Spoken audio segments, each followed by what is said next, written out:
دیکھیں یہ جو چیپٹر تھا یہ آپ کے بک میں نہیں تھا، ٹھیک ہے، لیکن ہم چاہتے تو سیدھا سیدھا آگے بڑھ جاتے اور آپ کو اتنا ہم پریشان نہ کرتے، ٹھیک ہے. لیکن اگر آپ ایک اچھے اسٹوڈنٹ ہیں، آپ کو اگر ایجوکیشن حاصل کرنا، علم حاصل کرنا اچھا لگتا ہے اور آپ اس کا جو ٹیسٹ ہے وہ فیل کرتے ہیں، تو ڈیفینیٹلی آپ ایک ایسے اسٹوڈنٹ ہوں گے جو اس کی مزید ڈیپتھ میں بھی جاننا چاہے گا. تو جب آپ جائیں گے تو آپ کو یہ چیزیں ملیں گی، اور یہ چیزیں جب آپ لٹریچر کے طور پہ پڑھیں گے تو آپ کنفیوز ہوں گے. اس لیے پھر یہ فیصلہ کیا کہ یہ چیز آپ کو بتا دی جائے اور ان اے پراپر مینر بتائی جائے تاکہ آپ کے اندر کوئی کنفیوژن نہ ہو. اب اگر آپ سے کوئی پوچھتا ہے وضو کے فرائض کتنے ہیں تو آپ بتا سکتے ہیں، اور اگر کوئی آپ سے پوچھتا ہے کہ کیا وضو کے فرائض ترک کرنے سے وضو نہیں ہوتا تو کیا جواب دیں گے؟ نہیں ہوتا. اب آ جائیں سنتوں پر. اگر آپ سے کوئی پوچھتا ہے کہ وضو کی سنتیں کیا ہیں تو آپ بتا سکتے ہیں کہ وضو کی یہ سنت ہے. پھر اگر کوئی آپ سے کہتا ہے کہ اچھا بسم اللہ پڑھنا تو واجب لگ رہا ہے، تو پھر آپ جو دو طرح کی ڈیبیٹ ہے وہ بھی آپ واضح کر سکتے ہیں. ٹھیک ہے، کنکلوژن ہم نے کیا بتایا؟ کریں، ضرور کریں. کیوں؟ کیونکہ احتیاط اسی میں ہے. ٹھیک ہے، آپ کی کنفیوژن دور ہو گئی نا جب آپ دونوں طرف کی باتوں کو سن لیتے ہیں اور کنکلوژن کو بھی ہم آپ کے سامنے رکھ دیتے ہیں. ٹھیک ہے، پھر اس کے بعد جو دیگر سنتیں ہیں اس کے بارے میں اگر کوئی آپ سے پوچھتا ہے اچھا یہ تو مستحب اگر کسی نے ڈراپ کر دی تو ہاں آپ کہتے ہیں کیا اس کا وضو ہو جاتا ہے؟ تو آپ کیا کہیں گے؟ وضو ہو جاتا ہے. مثلا بالفرض کسی آدمی نے داڑھی میں خلال نہیں کیا تو وضو اس کا ہو جاتا ہے نہیں ہو جاتا ہے؟ ہو جاتا ہے. لیکن کس چیز سے وہ محروم رہے گا؟ ثواب سے محروم رہے گا، سنت پر عمل کرنے کے ثواب سے محروم رہے گا. اور دوسرا ڈاؤٹ کیا ہے؟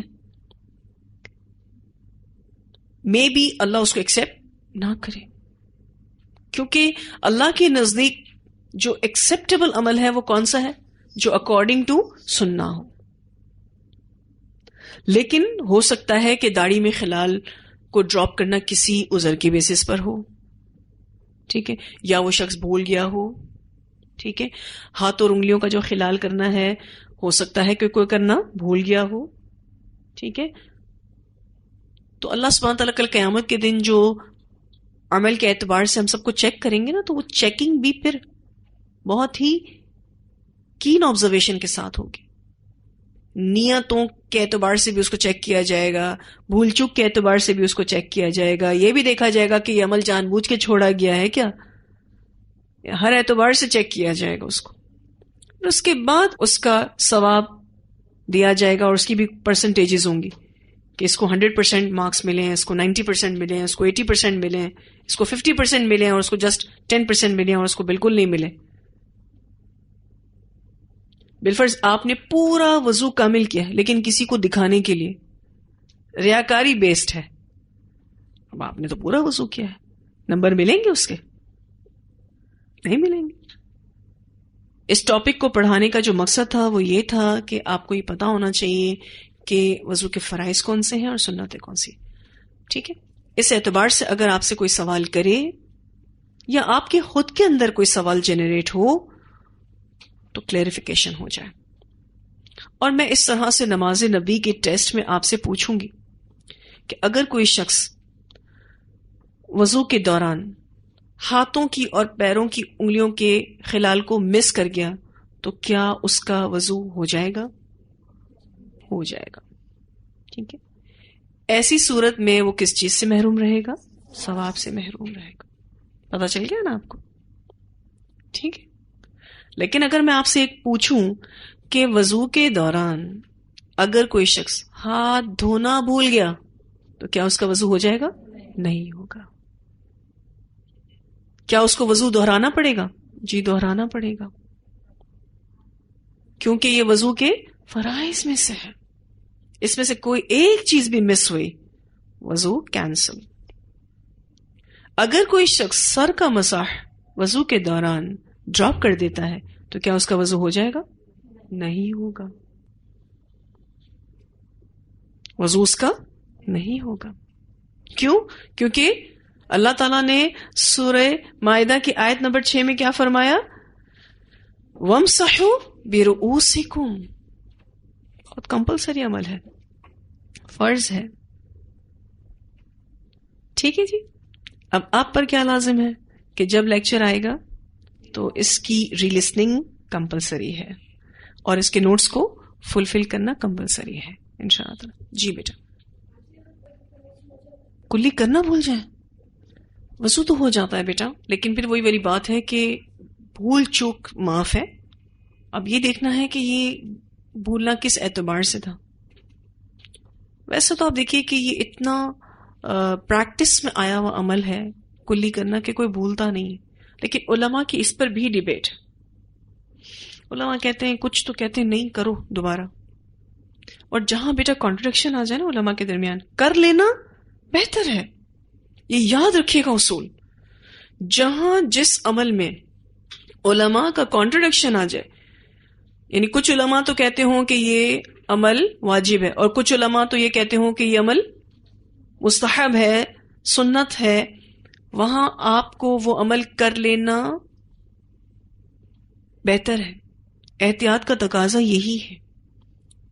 یہ اصول فقہ ہے، اس کو یاد رکھیے گا، کیونکہ دونوں طرح کی احادیث مل رہی ہیں. اب یہ انسانی انڈرسٹینڈنگ کے بیسس پر فقہ آ رہی ہے، تو آپ کو بیسٹ آپشن واجب والا ہی چننا ہے. جیسا کہ میں نے آپ کو کلی کے بارے میں بتایا، میں نے اس کو وضو کی سنتوں میں بیان کیا ہے، لیکن آپ کو یہ بھی بتایا کہ کچھ علماء اس کو واجب قرار دیتے ہیں. ٹھیک ہے جی، اور اس پر وہ حدیث بھی سناتے ہیں. اب آپ کے سامنے دو چیزیں آ گئیں، آیا یہ کلی کرنا واجب ہے یا سنت ہے؟ تو اب آپ کو اس کو واجب کی طرح کنسیڈر کرنا ہے. جی بیٹا، روزے میں مسواک کر سکتے ہیں. کڑوا بے شک ہوتا ہے. آپ بہت حلق تک نہیں لے جائیں گے اس کو، جس میں ویک ویک کی جو آوازیں آتی ہیں وہ آپ صلی اللہ علیہ وسلم کی آتی تھی، لیکن روزے میں اتنا حلق تک نہیں لے جانا اس کو. لیکن روزے میں آپ یقین مانے، ابھی رمضان آ رہی ہے نا، لے لیں سب مسواک. انشاءاللہ تعالی ہم آپ کے لیے ارینج کر دیں گے مدرسے میں. لے لیں 8-8 10-10 مسواک پیک آتی ہیں، ایک ختم ہو دوسری کھولیں. کوئی اتنی مہنگی چیز بھی نہیں ہے، نیچرل ٹوتھ برش ہے الحمدللہ. اور اس رمضان میں یہ نیت کر لیں کہ اس کی عادت بنا لیں گے انشاءاللہ. اور کسی بھی عادت کو ڈیولپ کرنے کے لیے آپ کو 40 ڈیز چاہیے، مسلسل عمل 40 دن. دیکھیں آپ اس کو پھر کر جائیں گے، آپ کو اس کے بغیر پھر لطف ہی نہیں آئے گا وضو کرنے میں. آپ اچھے سے جو مسواک کا برش ہے وہ بنائیے. اور جیسے کہ میں نے آپ سے کہا تھا کہ جو مسواک کے پہل یوزرز ہیں وہ زیتون کی مسواک لے لیں. اور ایک جو ہمارے ہاں ایزی اویلیبل مسواک ہے نا، وہ بھی بہت کمفرٹیبل ہے. آئی ڈونٹ نو کہ وہ کس درخت کی مسواک ہے، مجھے نہیں آئیڈیا اس کا، لیکن بہت کمفرٹیبل ہے. اس کو آپ نائف چھری سے اس کی جو اوپر کی سکن ہے اس کو آپ چھیل لیں اور دانتوں سے پریس کریں اس کے ہیئرس کو، تو وہ برش بن جاتا ہے. فنگر سے ایسے کریں گے تو وہ برش بن جاتا ہے. اور پھر اس کے بعد آپ جیسے جیسے اس کو برش کرتے جاتے ہیں نا، ویسے ویسے وہ برش اور اچھا بن جاتا ہے. اوپر سے دانتوں کو برش کیجئے، ایون اپنے مسوڑوں کو بھی لگائیے. ٹھیک ہے، پھر نیچے کے دانتوں کو برش کیجئے، نیچے مسوڑوں کو لگائیے. جتنا بھی پائریا، جتنا بھی یہ دانتوں کا جو ڈکے ہے انشاءاللہ چلا جائے گا. پھر داڑھوں پہ لگائیے، داڑھوں کے آس پاس باہر کے جو گمز ہیں اور اندر کی طرف جو گمز ہیں ان کو بھی لگائیے. پھر اسی طرح سے تالو پر لگائیے، اور پھر اسی طرح سے زبان پر بھی لگائیے. اور جو بھی ایسٹریکٹ نکل رہا ہے نا مسواک کا، یہ آپ کے جرمز کو کل کر رہا ہے. اس کا ایک عرق نکلتا ہے مسواک کا، جس سے آپ کے دانتوں کو بہت فریشنس ملتی ہے، بیماری دور ہوتی ہے. ٹھیک ہے، پھر اس کے بعد آپ کلی کر لیں. زبان پر لازمی طور پر کریں. آپ دیکھیے پورے دن میں منہ سے اسمیل نہیں آئے گی، اور منہ سے جو اسمیل آتی ہے وہ دو طرح کی ہوتی ہے. ایک، آپ کے منہ کے اندر جتنی بھی امپیورٹیز ہیں اس کی وجہ سے اسمیل کا بننا انتہائی ناگوار ہوتی ہے. ایک ہوتی ہے روزے کی وجہ سے اسمیل، وہ ناگوار کبھی بھی نہیں ہوتی. یاد رکھیے گا یہ بات، کبھی بھی ناگوار نہیں ہوتی. وہ تو اللہ تعالیٰ کو محبوب ہے، تو اللہ تعالیٰ کو پسند ہے. اور ناگوار چیز کبھی بھی اللہ کو پسند نہیں ہو سکتی. وہ سٹمک کے ایمٹی ہونے کی اسمیل ہوتی ہے، اور وہ اسمیل بری نہیں ہوتی. عمومی طور پر روزے داروں کے منہ سے جو اسمیل آتی ہے ناگوار آتی ہے، اور وہی سمجھتے ہیں کہ یہ تو روزے کی وجہ سے اسمیل ہے. ایسا نہیں. لازمن فوڈ پارٹیکل ٹنگ پہ لگے ہوئے، زبان پہ لگے ہوئے، یا دانتوں میں کہیں پھنسے ہوئے، جو کہ پورا دن نہ پانی جا رہا ہے نہ اور کھانا جا رہا ہے، اس کی وجہ سے وہ اسمیل کر گئے. آپ مسواک کریں، انشاءاللہ تعالی اس چیز سے چھٹکارا پا لیں گے انشاءاللہ. اور اب آپ کو یہ جج کرنا ہے کہ آپ کے منہ سے اگر کوئی اسمیل آ رہی ہے روزے کے دوران، آیا وہ اچھی ہے یا ناگوار ہے. کیسے چیک کریں گے؟ اپنے منہ کے آگے ایسے ہاتھ رکھیں اور ذرا ایسے کریں، پھر اس کو اسمیل کریں، خود لگ پتا جائے گا اچھا لگ رہا ہے یا نہیں. سونگنا اس کو کبھی بھی نہیں آئے گی. اگر آپ نے مسواک کیا ہوا ہے اس کو، دانتوں کو، کبھی بھی بری اسمیل نہیں آئے گی اگر وہ ایمٹی سٹمک کی وجہ سے، خالی پیٹ کی وجہ سے. لیکن اگر وہ دانتوں کے اندر موجود گندگی کی وجہ سے ہے تو آئے گی پھر. اور یہ بو اتنی ناگوار ہوتی ہے، بسا اوقات صفوں میں کھڑے لوگوں کے منہ سے آ رہی ہے، کیونکہ وہ پڑھ رہے ہوتے ہیں، ریسائٹ کر رہے ہوتے ہیں، تو ان کے جو منہ سے ہوا نکلتی ہے نا، اس کے ساتھ وہ اسمیل بھی نکلتی ہے. اور رسول اللہ صلی اللہ علیہ وسلم اپنی منہ کی پاکیزگی کا اتنا زیادہ خیال کرتے تھے کہ جس کی کوئی حد نہیں. اور بار بار جبرائیل امین آ کے آپ صلی اللہ علیہ وسلم کو کہتے تھے مسواک کیجئے، مسواک کیجئے. ایک حدیث میں آتا ہے آپ صلی اللہ علیہ وسلم نے فرمایا مجھے جبرائیل امین نے اتنی بار مسواک کرنے کا کہا کہ مجھے لگتا تھا کہ میں مسواک کر کر کے اپنے گمز کو چھیل دوں گا، ریش کر دوں گا اس کے اوپر. آپ سوچیں کس لیول کا یہ عمل تھا آپ صلی اللہ علیہ وسلم کا. جب رسول اللہ صلی اللہ علیہ وسلم اس دنیا سے جانے کے ٹائم پر تھے، وفات کا ٹائم تھا آپ صلی اللہ علیہ وسلم، آخری عمل کون سا تھا؟ مسواک کرنا. اور حضرت عائشہ اس پر فخر کرتی تھی کہ جو لاسٹ مسواک نبی اکرم صلی اللہ علیہ وسلم نے اپنے منہ میں ڈالی اس کو میں نے چیو کر کے دیا تھا، یعنی میرا سلائیوا اس مسواک پر لگا ہوا تھا اور نبی اکرم صلی اللہ علیہ وسلم نے اس کو اپنے منہ میں لیا. پھر ایک سوال یہ بھی پیدا ہوتا ہے کہ آپ کو کیسے پتا چلے گا کہ جو مسواک کا برش آپ نے بنایا ہے اب اس کا استعمال ختم ہو گیا ہے، آپ کو دوسرا برش بنانا چاہیے، یعنی اس کو کٹ کرنا ہے اوپر سے اور پھر نیچے جانا ہے مسواک کے، پھر اس کے اسکن کو چھیلنا ہے اور پھر اس کا دوبارہ سے ٹوتھ برش بنانا ہے.